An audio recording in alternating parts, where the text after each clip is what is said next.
자, 안녕하십니까. 이슈맨의 주식 뉴스 공장 10월 12일 목요일이죠. 종합지수가 2500선이 얼마 남지 않았습니다. 지난번 고점 돌파 부분들을 진행을 하고 2500선까지 코스닥도 마찬가지고 오늘 종합지수 2470선입니다. 20포인트만 올라가면 2500선이 넘어가요.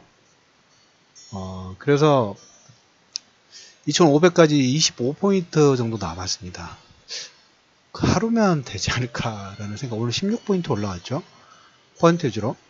그런데 이제 우리가 이제 가끔 여러분들 보시면 우리가 원화 기준으로 종합지수를 보면 지금 종고점 돌파 부분들 나왔는데 외국인들은 원화 기준으로 안 봐요.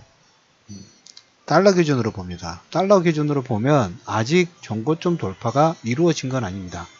달러 기준으로 보면 지난번 고점이 1060선 정도, 65 정도 됩니다. 지금 오늘 종가상으로 달러 기준으로 1056이니까 한 10포인트 정도 남아 있어요. 그러면 이제 내일 이제 삼성전자의 실적 발표 부분들이 좀 나오죠. 실적 발표 부분들이 나오는데 여기에서 이제 아마 종고점 터치 부분이라도 오버슈팅 부분들을 하면서 이제 여기서 이제 수급 강도 부분들이 그 다음 파동 부분들 핵심 키워드가 될 수 있는 가능성. 우리가 이제 1차적으로는 박스권 매매 부분들을 일단 유지를 하시고 박스권 돌파 부분들이 이루어지더라도 박스권 돌파가 오버슈팅 부분이 나오더라도 종고점 돌파의 N자 파동의 모습을 한번 기억을 한번 해보세요.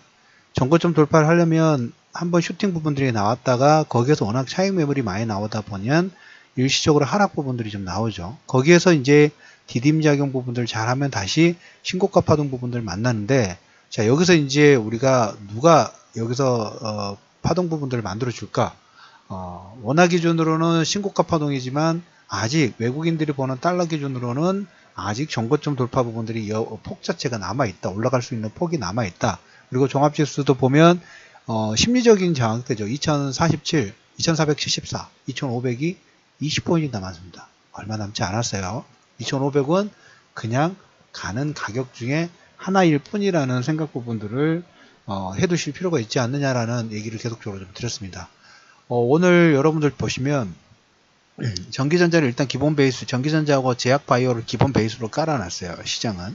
전기전자는 어제 오버슈팅 부분이 강하게 나왔고, 오늘 같은 경우에도 보면 삼성바이오로직스 8% 급등 나왔죠. 제약주들도 한 3% 전후의 상승 파동을 아주 강하게 치고 올렸고, 오늘 가장 시장의 핵심 키워드 부분들은 여러분들한테 아침 시장 이슈 브리핑 부분들에서 대규모 대형 IB가 어떻게 진행되고, 여기서 이제 레버리지 부분들을 쓰고, 그 다음에 이제 자기 자본 부분들이 3조 원 정도인데 자기 자본을 4조 원 정도 되면 이 레버리지 규제 부분도 완화되면서 기존의 수수료가 무료 서비스입니다. 요즘에는 3년에서 5년 평생 무료 부분도 있지만 이거 가지고는 어떻게 보면 기존의 먹거리가 증권운주의 먹거리 부분들이 수수료, 매매 수수료에 대한 수수료로 먹고 살았고, 그 다음에 키움증권 지난번 하락 부분들 컸었을 때 이런 얘기 드렸어요. 신용이자가 증권사를 먹여 살리는 가장 큰 캐시카우 중에 하나라는 얘기를 드렸는데, 이건 기존 구조예요.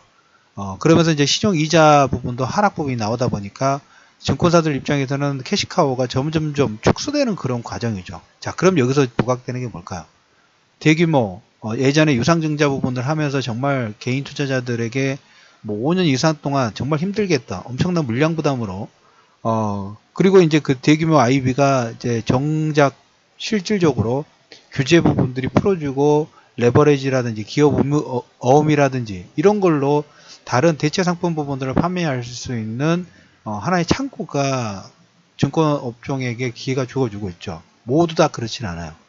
5개 업체만, 그 증자 부분들을 한 업체들만 진행이 좀 되겠죠. 여기서도 보면 허가 관련된 부분에서 조금 불협화한 부분들이 있을 수 있고, 가는 종목군들이 더 가는 섹터가 되지 않을까라는 생각도 하는데, 중요한 것은 오늘 증권주가 종합지수 2470선의 반등 부분에 가장 민감하게 반응을 했다는 거예요.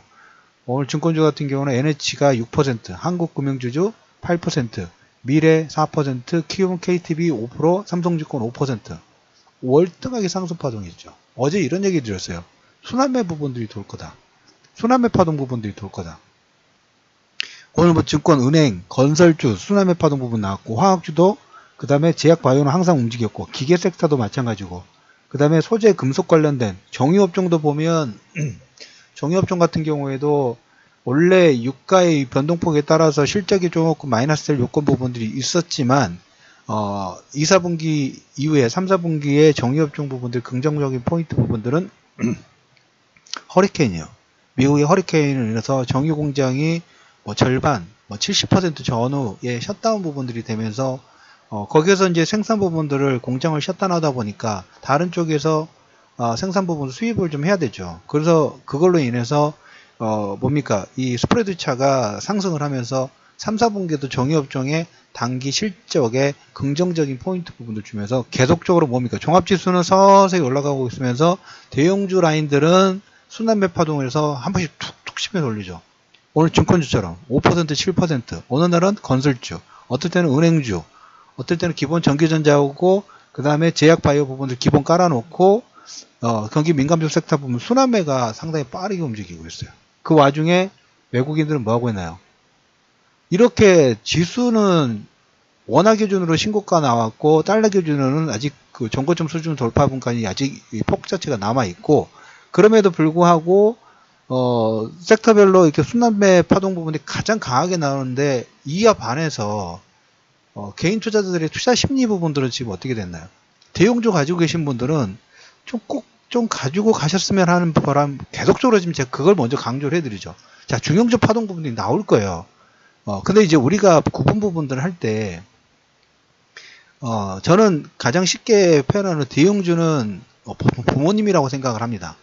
어머님, 아버님이 화목하고 해야지만 밑에 자녀들, 코스닥도, 위에 부모님이 싸우고 있는데 코스닥이, 아들, 딸들이 마음이 편할 수가 없죠. 근데 위에, 어머니, 아버님의 어떤 하방 경직이라든지 긍정적인 포인트 부분들이 정착이 돼야지 밑에 아들, 딸, 그냥 가족 전체적인 분위기 뭐 화목해지는 것처럼 대형주는 먼저 이렇게 집이라고 보시면 돼요. 이게 먼저, 상승에 대한 글로벌 전체적으로 채권에서 지금 주식으로 그레이트 로테이션 부분들이 진행되고 있다고 계속적으로 좀 얘기를 드리고 있죠. 이건, 팟빵, 팟캐스트 방송 부분들을 시작하는 3개월 전부터 계속 3천선에 대한 내지몽, 별로 변동사항이 없어요. 주가 조정 부분 보이더라도 이건 더 큰 상승을 위한 조정 파동이 될 가능성이 높다라는 얘기를 7월, 8월 삼성전자 그때부터 코멘트를 계속 드렸기 때문에 변동사항이 없어요. 근데 올라가다가 1900선에도 2500선까지 2450선까지 반등 부분 나오고 하락 부분들이 진행되니까 그건 안 보이는 거죠. 지금 하락에 나온 거에만 온통 신경이 쓰이고 박스권을 움직이다 보니까 지지분이네요. 재미가 없어요. 그러다 보니까 지금 우리 기본 베이스로 지정학적 리스크 부분들 계속 언론에서 24시간 그 뉴스 방송에서 안 좋다 얘기하다 보니까 내의 투자 심리 부분들은 최근 급락 파동, 신용 리스크에 대해서 신용 이자에 대한 급락, 그리고 북한의 지정학적 리스크로 인한 급락, 트럼프가 어디로 튈지 모르는 미친 전략 부분들을 쓰니까 거기에 불안 심리 부분들이 자극이 돼가지고 투자 심리들이 최악으로 떨어지고 있어요. 제가 느끼는 거 그래요. 개인 투자자분 정말 힘들겠다. 종목군들이 지금 올라가고 있는데 아무래도 이제 이 하락 파동에 물린 종목군들이 많죠. 일부라도 옮겨야 돼요. 일부라도 여기에 발을 담궈 놔야 된다는 얘기를 좀 드리고 싶어요. 그래서 계속적으로 대형주 가지고 계신 분들은 그냥 그대로 들고 가시는 거예요. 이번 반등 나올 때 여러분들은 어떤 얘기 들으세요? 지난번에 하락 부분들이 나올 때 좋은 장 전략이냐 나쁜 장 전략이냐에 따라서 나의 매매가 결정이 된다고 말씀드렸죠. 그때 하락폭이 강해졌을 때 저가 매수를 했던 사람분들, 그리고 분할로 매수했던 분들, 그 다음에 대형주가 이번에 반등이 나올 때 여기서 조금 반등 나오니까 대부분의 투자자들에서 꺾일 불안 심리 부분들로 올라오면 정리를 하는데 이럴 때 어떻게 됐나요? 추가 매수 부분이라든지 그냥 끌고 가는 전략 부분을 쓰시라는 얘기를 기본적으로 말씀을 좀 드렸죠. 대형주 전체적으로 다. 단지 강도 차이만 조금 더 있단 말이에요. 그래서 시가총액 상위 종목군들 가지고 계신 분들은 예를 들자면 중간중간에 섹터별로 안 좋은 이슈 부분들이 좀 있어요. 안 좋은 이슈 부분들이 있더라도 이슈가 있더라도 그 종목군을 버리는 것보다는 그러면 만약에 내 종목군이 좀 비탄력적으로 움직여 그러면 한 템포가 좀 다음 파동 부분들이에요. 지금의 주도 파동 부분들 뭡니까? 전기전자하고 제약하고 바이와 1차 파동 부분들이고 2차로 그러니까 예전에 트로이카 종목군들, 조선업종 이런 종목군들, 그다음 화학 이런 종목군들. 그 다음에 3차로 뭐 자동차라든지, 그 다음에 내수질 섹터가 어떻게 보면 1순위, 2순위, 3순위의 종목군의, 순서를 가지고 따로따로 움직이고 있죠. 근데 이왕이면 1순위하고 2순위 최선, 이 종목군 섹터 종목군 매매하는 3순위 있으면 좀 지지부진할 수 있어요. 그래도 뭡니까? 그럴 경우는 가장 기본적으로 지수를 통째로 사가지고, 지금 우리 코스닥, 코스피 레버리지 그대로 보유를 하고 있죠. 이렇게 지수를 사는 방법. 아니면 내가 중형주 쪽에서 너무 저가주는 매매하는 장이 아니에요. 외국인들이 여러분들 5천억, 7천억 정도 매수가 들어오는데, 여러분들이 외국인이나 하면 입장 바꿔가지고 해외 주식을 사는데 100원짜리, 200원짜리 사시겠습니까?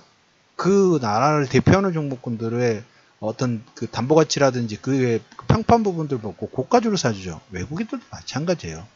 글로벌 전체적으로 그레이트 로테이션, 채권에도 주식 쪽으로 자금 이동 부분들이 진행이 되고 있는데 그 자금을 가지고 여러분들이 100원짜리, 1000원짜리 사시겠어요?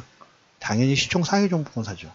그래서 대형주는 여러분들이 포지션에 최소 50%, 30에서 50% 이상 정도는 가지고 가시는 장이에요, 지금. 계속적으로. 그리고, 물론 코스닥 쪽에 물리신 분들이 많으실 거예요. 많으시지만 일부라도 대형주 쪽 부분들은 일부 포지션 부분들을 가지고 가시기를 말씀을 좀 드리도록 하겠습니다. 순환주 파동 부분들이 계속적으로 나올 가능성 부분들이 있다라는 얘기. 그리고 지금 우리가 여러분들, 우리가 7월, 8월 달에 박스권 부분들 얘기를 드리면서 여기서 한 번 더 박스권이 나올 수는 있어요. 그럴 시간적 여유가 있기 때문에 10월, 11월 여기서 한번 10원 나왔다가 11월, 12월 정도까지 한번 조정받고 그 다음에 내년에 10년 효과 부분들로 올라가면 이상적인 그림 부분들인데 여러분들이 생각하실 부분들은 뭐냐면 하락 부분들이 만약에 진행이 되더라도 어떤 부분입니까?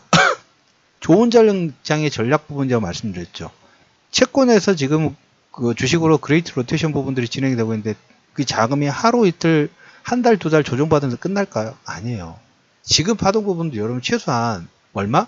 3년에서 5년 정도 파동 부분들이 시작이 되고 있다는 걸 여러분들이 알고 거기서 대응을 하셔야 돼요.